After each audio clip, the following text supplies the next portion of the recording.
to me, the principles in this are really very simple and just logical, that we are made to be eating food that God made, not factories. Like, it's really simple. And I think it just makes sense to people, but it's not what's presented.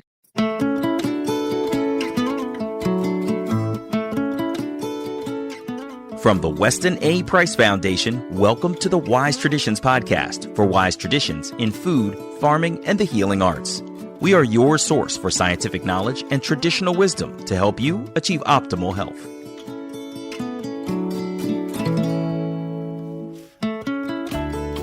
Hey, Hilda here. Australia's Aboriginal people are considered the world's oldest living culture. There is a wisdom in their health and lifestyle traditions that has unfortunately been cast aside and overshadowed by dominant culture. This is episode 355, and our guest today is Dr. Kama Mico, a medical doctor passionate about community development and preventative health. She stepped outside the Western model of healthcare to focus on a deep exploration of root causes of health crises, especially those in remote communities. She spent 8 years living on Elcho Island, a remote indigenous community in northeast Arnhem Land, Australia. Kama's work focuses on using experiential education and the framework of traditional diets to empower people to reclaim their vitality. She is the co-founder of Under the Shade, an organization committed to provide transformational educational opportunities for Indigenous and non-Indigenous people. Today, Kama shares what she's witnessed firsthand among the Indigenous people of Elcho Island. In particular, she talks about the detrimental effects of modern advanced foodways that were introduced to the community from the dominant culture. We discuss how to learn from the wisdom of the Aboriginal peoples without romanticizing it or giving it simply a token acknowledgement. Kama talks about the changes she's noted that have helped people reclaim their traditions in health and vitality. In particular, moving to food from nature rather than food from factories. And she shares lessons learned from the original Aboriginal people groups for guidance on how to live our best, healthiest, most vibrant lives today. Before we get into the conversation, I want to invite you to become a member of the Weston A. Price Foundation. You may have listened to this podcast for some time without joining hands with us. Now is the time. I can't begin to tell you how important it is to collaborate and engage with this community of like-minded people who are advancing the ideas of healthier living through ancestral traditions. So yes, join us. And for podcast listeners like you, you can join for only $30 a year. Use the code POD10 when you go to westonaprice.org and click on the Become a Member button. Join us and you will be a part of the important work of education, research, and activism. And thank you in advance. And Redmond Salt. Redmond salt is unrefined ancient sea salt with a complete blend of natural trace minerals that gives it a subtle, sweet flavor unlike any salt on earth. Salt is critical for brain development, for digestion, and it has been linked to longevity. So let's take in the good stuff with confidence.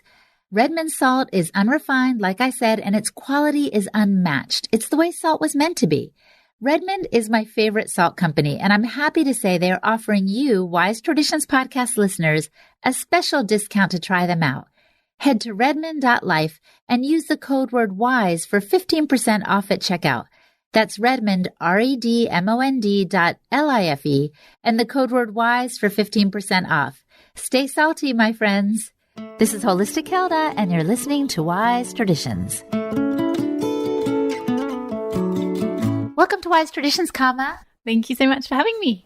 I had to come here to meet you because I think what you're doing is fantastic. You work with a group that supports Indigenous people in their rediscovering their own health traditions. Is that right? Absolutely. It's such a privilege to be able to be a part of redirecting people back to the wisdom that they already contain, that they've got the answers and we all need to be learning from them. Tell me what propelled you into this space, this health and wellness space with Indigenous people. I suppose I have always been pretty passionate about health and really wanted to land in that space. But I guess I could see that the main issue going on with Indigenous people was much more about empowerment, that if you don't have a degree of personal control and a belief in your ability to impact the world, you kind of don't have anywhere to start with building your health and well-being. So I guess in that frame, it's not really possible to kind of force a message on someone until they're ready to receive that. And it did take 5 years of being involved in community development work before that actually unfolded for me. And that was really exciting when that did. And you can see the benefit of investing in relationship and being available and responsive. Then you kind of create pathways that really enable real deep transformation to happen. So just to be clear, you were working on Elcho Island with the Yolngu people in a whole different sphere. Like you were trying to empower them to start small businesses, which is awesome. But what was happening? Why do you feel like you weren't making any inroads? So I suppose the focus of the initial community development work I was involved in was being available for things that people were wanting to initiate and develop themselves. So that certainly often looked like small business, but I guess the starting point was a step back from that it was about what are things that people are motivated and trying to initiate themselves and being held back by barriers, and how can I be part of the solution of breaking down those barriers so that people can birth the things that they're passionate about and that are really being birthed from the inside of them.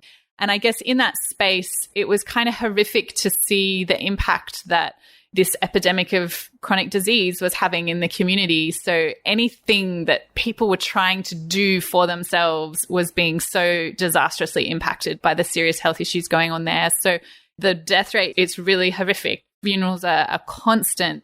So people who are trying to do things are constantly being affected by a constant flow of funerals, constant ill health themselves, and ill health of loved ones that they need to care for. So it's just a massive issue for anybody trying to achieve anything. And you're not just dealing with the practical issues of that. You're dealing with this absolutely phenomenal weight of grief that is just a perpetual part of life there.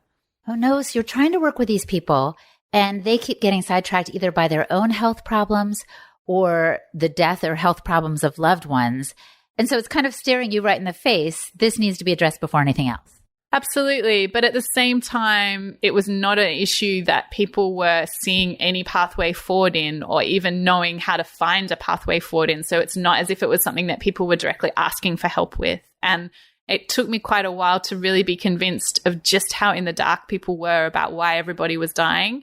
Being someone who'd been on a really substantial health journey myself, there were so many factors that were really obvious and clear to me from my experience and knowledge, but that's experience and knowledge that is just hasn't been part of the worldview of these people. And so they were literally completely in the dark and so disempowered by a lack of access to information about why people were dying. So you told me that you looked into the Weston A. Price Foundation for your own health concerns to address some fertility issues and other things, and it shocked you and turned your world around. And so even though that was the case, as you tried to share that information, it was like you were getting a deaf ear from the community. And what happened next?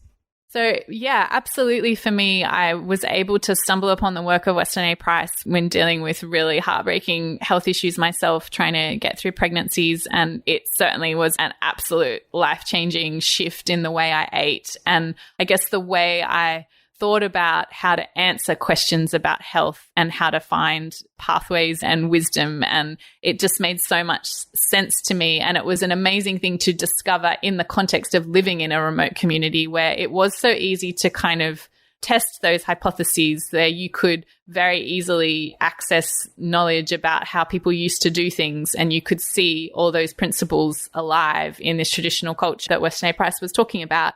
And you could so easily see how far people had come from those principles and the devastation as a result of that. I guess the journey that I went on myself, that was very much something happening in my personal space, not my professional space. And it wasn't something I expected to be sharing in my work. So it was a beautiful thing when a dear Yolngu friend got very sick and I decided to share our family's food with her. And that had a really, really profound effect on her health and led to an amazing chain reaction in the community and I guess an opportunity to bring awareness to this issue of nutrition. And I guess it highlighted a few really powerful pointers that we've been able to kind of take and run with to impact this. So let's go deep into that experience because I want people to hear the details. So you kept telling people, oh, eat this way. Well, no, you weren't really telling people eat this way because it was personal, but you were hoping people would start changing and yet nothing was happening. And then how did this woman seek you out? What happened with Diana? It was Diana, right? Sure. So Diane's a good example. She's a dear friend and she knew I was passionate about health and she knew I had a medical background. And she's someone I had many conversations with about health and different things that you can impact your health with. And I guess it was all just talk and not something that ever impacted her life or led to her really considering making any changes in anything. And she became really acutely unwell with ischemic heart disease and diabetes, and she was wheelchair bound. And I was really concerned for her. And it was from that space that she was willing to go on a journey with me and try a different way of eating. And I don't think either of us really expected it to have the impact that it did have. And it was wonderful to see the power of just giving that experience to somebody as a gift, that it was just an opportunity for her to experience that you can feel different and that lived knowledge in your body really matters. It makes that information real. And when it gives you energy and vitality, you have more ability to process that and actually make changes in your life. And you said she went from, yes, being in a wheelchair to being able to walk up the highest hill in her community. Yeah, so she really took on those principles for herself and she became really hungry to understand what had happened because she could see that the only thing had changed was what she was eating. And she was then desperate to learn how to cook and learn what was the story here. And we were able to really dive into the Weston A. Price story together, which was just so powerful in her context because that's real live information for people. They know how people used to live traditionally and they know that people were in vibrant health and they're confused about what's changed and what's led to the crisis that they're in and they're grappling for information. So to be able to connect some of those dots was amazing, and to not only see the power and value of that traditional culture, but draw out the principles in that so that it's not just about returning to that way of life specifically, but drawing the value and principles out of that can be applied in any context, whether you're in the bush or whether you're in the store. And just to see how empowering that was just absolutely amazing.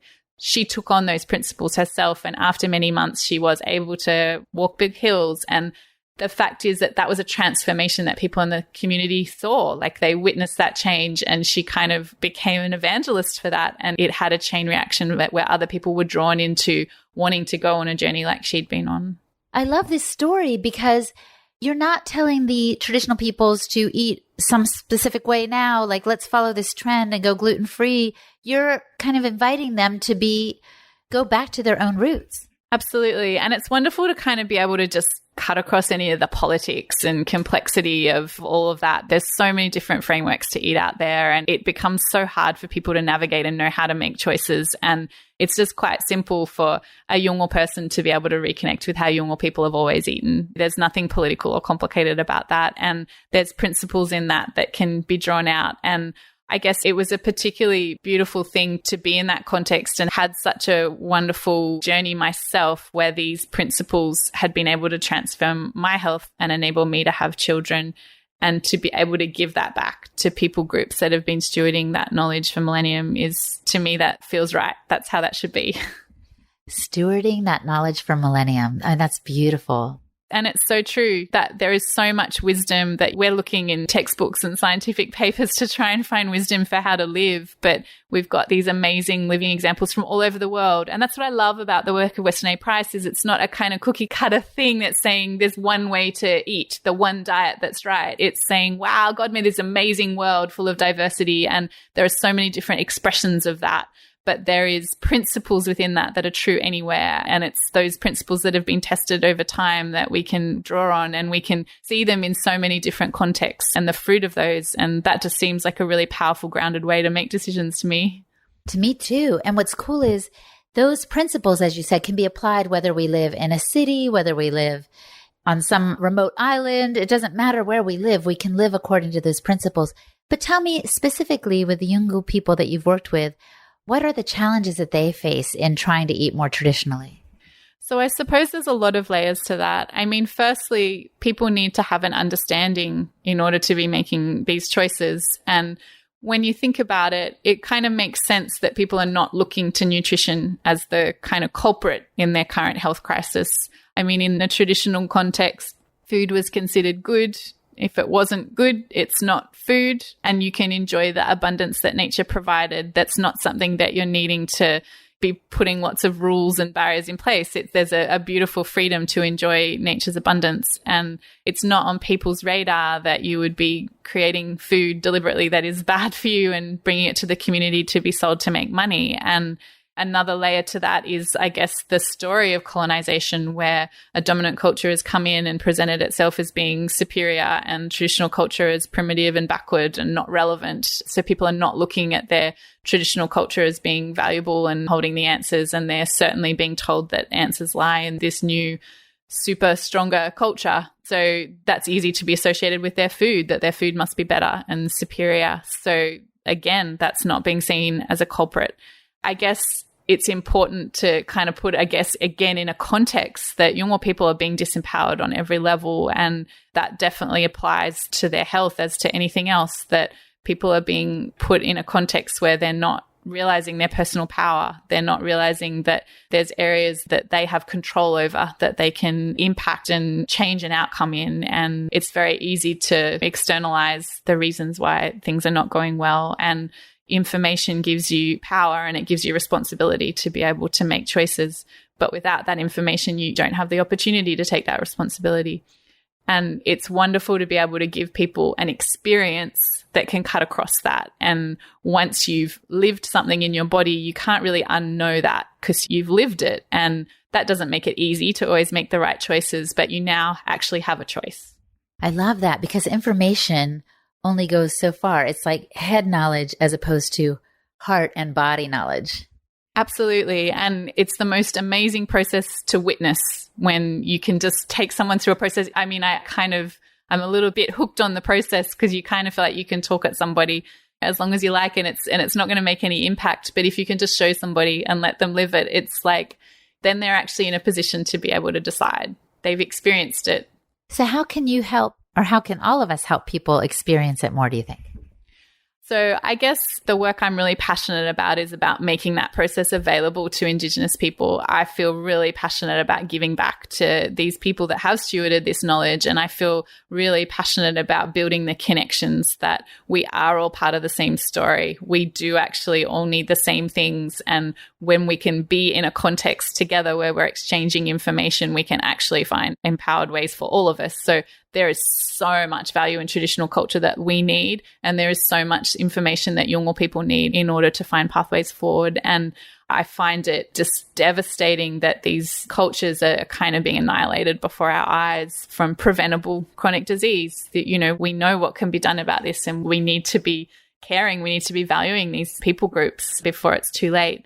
So I'm very passionate about making this available, and the model I use is with a health retreat. So you have an experiential education experience that kind of kickstarts that process for people and puts them in a position where they're empowered with knowledge that they can then work out how to implement in their own community in the ways that are meaningful to them, and breaking down the barriers with people to make lifestyle change once they're motivated on that journey themselves, rather than those solutions kind of being created from the outside.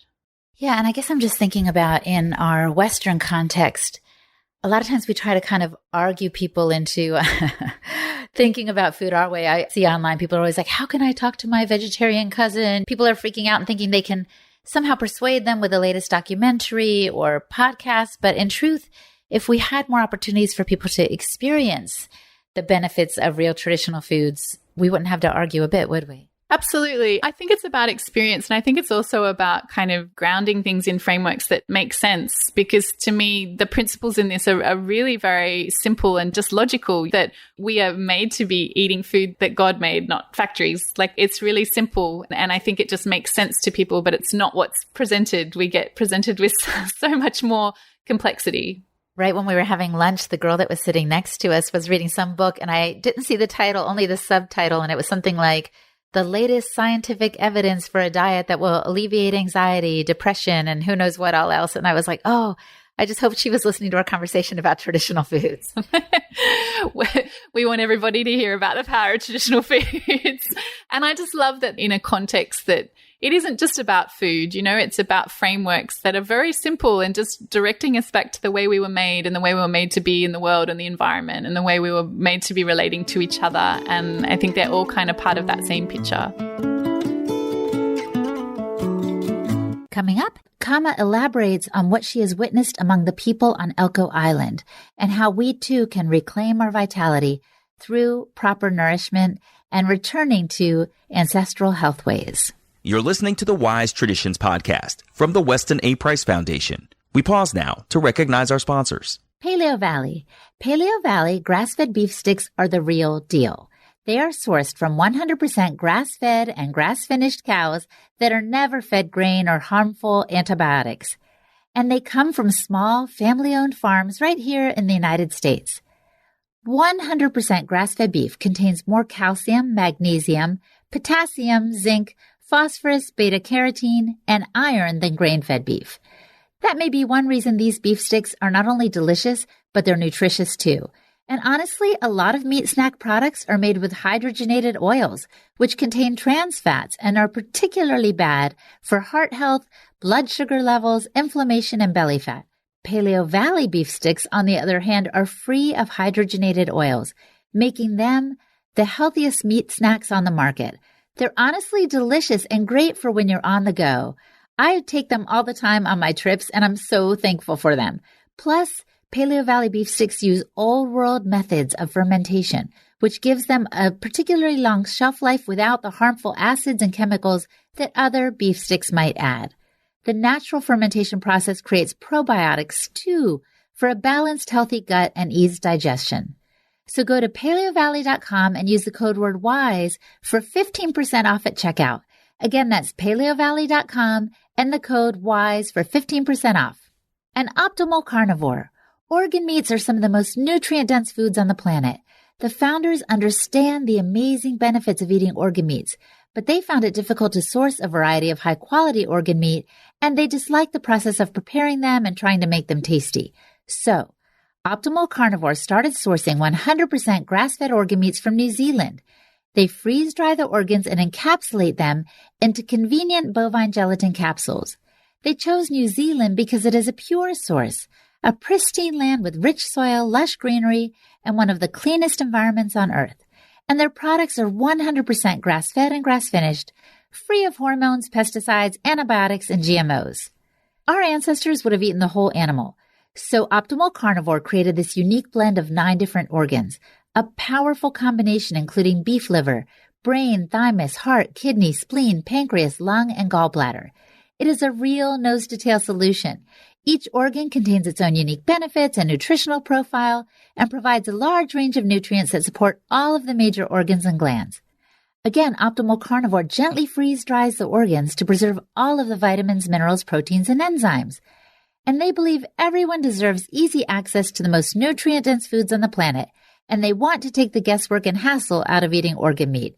These capsules are perfect for people who are traveling or still trying to develop an appreciation for organ meats.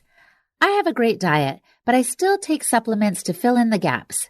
And what's nice about Optimal Carnivore is they plant one tree for every product sold, which helps the environment. They currently have a grass-fed organ complex, a grass-fed bone marrow, and a grass-fed liver product. So go to amazon.com/optimalcarnivore and use the code Weston10 to save 10% on all products. That's amazon.com/optimalcarnivore and the code Weston10. This is Holistic Hilda, and you're listening to Wise Traditions. Dr. Price had the very attitude you were talking about a moment ago. He didn't come to the indigenous traditional people around the world because he wanted to simply take from them. He wanted to recognize their superiority, their wisdom, and hold it high as a standard for everybody. So I like that you're about giving back and empowering these traditional communities. Absolutely. And to me, it is so real because I've lived it. Like I've lived that in so many ways where I've seen how we come in with solutions for these traditional people groups. But when you actually take the time to see what was already there in place that we're cutting across, you realize we need to be learning from them, not the other way around. And that's very sobering. And I think it's important to make that shift where we realize that traditional knowledge is not something that we should be romantic about, that needs to be preserved in a museum, that it's something that's actually really real and powerful and exactly what we need today. And to see the power of that exchange, that there's value on both sides, that we're not saviors coming in with solutions, that we actually both really deeply need each other in different ways and from different vantage points. But it's the same story we're all part of, and we've got different pieces of that puzzle. And if we can come together, we're all greater for it. And that's not a token acknowledgement of traditional knowledge. It's actually really seeing this as valuable, real stuff. And for me, that's very real and powerful, because it's those principles that transformed my health and enabled me to have children. So that's a very tangible thing for me. But there are so many examples I've lived and experienced of that, where it's not a token acknowledgement of traditional culture. This is actually the missing pieces that our culture needs. And it's tragic that we hold keys in the information that people need as well to be able to turn this epidemic around that they're battling. How can we be involved in this important work?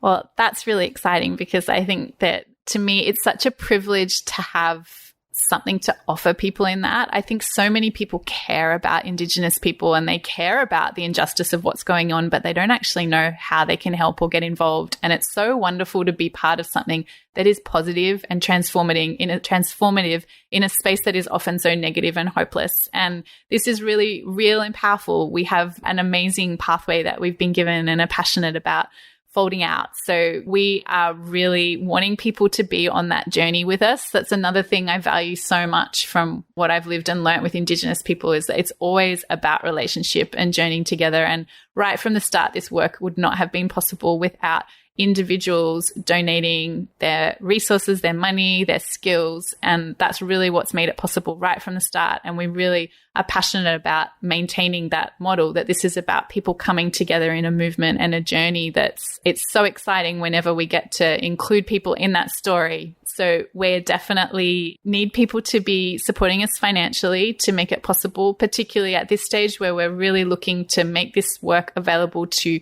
different people groups who've been seeing what's been happening with younger people and wanting to have the same opportunities in their own communities. And we're really excited about that opportunity to share it and give that opportunity more widely. When we have retreats, we need volunteer practitioners, and that's kind of what makes this work possible, is people donating their skills. And it's a really life-changing experience for people, and definitely an exchange that you get to into. We also have a beautiful opportunity. We partner with amazing naturopath Helen Padron, running Together Retreats, which are an opportunity for dominant culture people to participate in retreats alongside Indigenous people and sponsor the Indigenous person to participate. And that's just a really life-changing opportunity to journey together and really dive into that deep exchange together. Well, we will definitely put a link in the show notes so people can find you and participate in these ways. And I'm also thinking, it would be lovely if in other parts of the world people could replicate what you're doing. And you're open to them kind of connecting with you and learning more and seeing how we can do this, right? Absolutely. We know that these principles, when they're true anywhere. And we know that what's happening to Indigenous Australians is happening all over the world. And we are really passionate about finding ways where what we're learning can be bearing fruit all over the place. So yeah, please be in touch with us, because we'd love to be involved in this bearing fruit all over the world. I love it. And it reminds me of what Suzanne, a woman from the Inangai people, was telling me recently. She said, we're all so mixed up, and she didn't mean like crazy. She was saying, we're all so mixed together race-wise. In other words, we're one big family, right? We're one big family. So why not pull together for better health for everyone? Absolutely. And I just so passionately believe it, that is actually how we will achieve health, is by coming together, by stop seeing us separate and divided, and really seeing the value that we can all bring to that. It's been life-changing to be able to share so much life with younger people and have, I guess, it takes your blinkers off so that you can see things that you didn't see about yourself. You can realize perspectives that were just not there. And it's really mind-blowing and liberating. And yeah, I really want others to be able to have opportunities to be part of that journey. Tell me one moment when the blinders came off for you, or the blinkers came off for you. Like when you were saying, I was thinking this for them, and then I realized, oh my gosh, this is true for me. I remember a really life-changing moment when my dear friend Diane, who started this work with me, when she was sharing about the experience of Yolngu people, and she described it, that Yolngu people were walking around like dead people. That was a really confronting thing to hear, and confronting because I believed her. I couldn't challenge that. That is what I had seen and witnessed. And then she described people being animated by a foreign culture that was determining how people should act and move, and that it wasn't their inner spiritual power that was motivating their actions. And I initially felt sympathy for Yolngu people, that was kind of their plight. And it took me some time of reflection to really realize that I was actually part of that story too, that wasn't the case just for Yolngu, that was the case for all of us, that I was walking around like a dead person too. And it was confronting to see that, and confronting to realize that I wasn't separate from these people that I thought I had come to serve. And that's certainly been life-changing, to see the ways where I did have blinkers on and was not questioning the way I did things. And I guess decisions about how we eat is often one of those, a small example of those things where we're not questioning and looking to a deep foundation for the choices that we're making, where we're following the structures that have kind of just been put in front of us by other people. Well, this is one of the reasons we have this podcast, is we're trying to wake people up and wake ourselves up. And talking to people like you is one way in which we do that. So thank you. And I want to ask you as we wrap up, and maybe this will have reference back to something you said, or maybe it'll be something new, but I often ask at the end, if the listener could do one thing to improve their health, one thing, what would you recommend that they do? I think it's really easy for us to overcomplicate things with our health and think that there's complex formulas that we need to follow. And to me, one of the most life-giving things has just been to see, hey, we should just be eating food that God made. And I like being able to return to that principle when I'm talking to people, that if it's something that you caught or picked or was out there in nature, then you don't really need to be too worried. But once it's in a packet, you kind of need a little bit more information. And I like returning to those simple principles. And I think they apply not just to food. I think they just apply more broadly to be thinking about how we were made to be in this world, and how we were made to be interacting with nature and with each other. And I think that there's actually a beautiful simplicity that's the answer at the heart of that. I love it. Thank you so much for your time, Kama. Pleasure. Thank you. Our guest today was Dr. Kama Mico. Visit her website undertheshade.org.au to learn more about the experiential health retreats and other initiatives that Under the Shade offers. And I'm Hilda Labrada Gore. You can find me at holistichilda.com.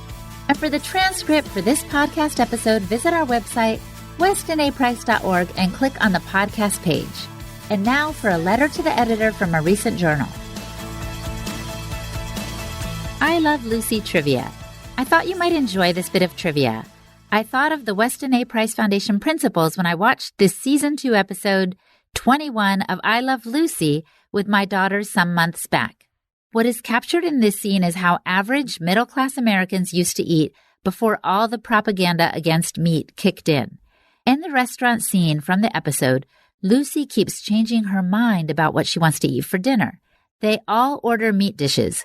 Lucy cannot make up her mind and switches between the roast beef, lamb chops, and pork chops. If you try to watch or purchase a set of the episodes from Season 2, for example, on Amazon, you will find that this episode is left out. There are others being censored as well. This is a letter from Irina from New Jersey. Thank you for bringing this to our attention. Super fascinating. You too are welcome to write a letter to the editor for possible inclusion in a future journal. Just write info@westonaprice.org and put in the subject line letter to the editor. And you can give comments about how the Weston A. Price Foundation principles have changed your life, insights on what's happening in the world today, or simply expressing your gratitude for what we're doing. Honestly, we love it. And we're so thankful for being a part of this with you. Thanks again for listening, my friend. Stay well. Hasta pronto.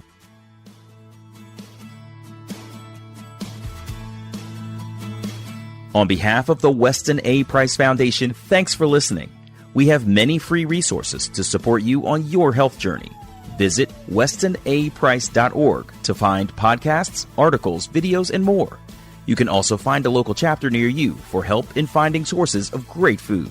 We invite you to support the Foundation's mission of education, research, and activism by becoming a member. Thanks again, and take care.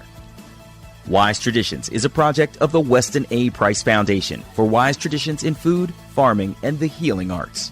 The content on this podcast is provided for informational purposes only and is not intended to substitute for the advice provided by your doctor or other healthcare professional. It is not intended to be, nor does it constitute healthcare or medical advice.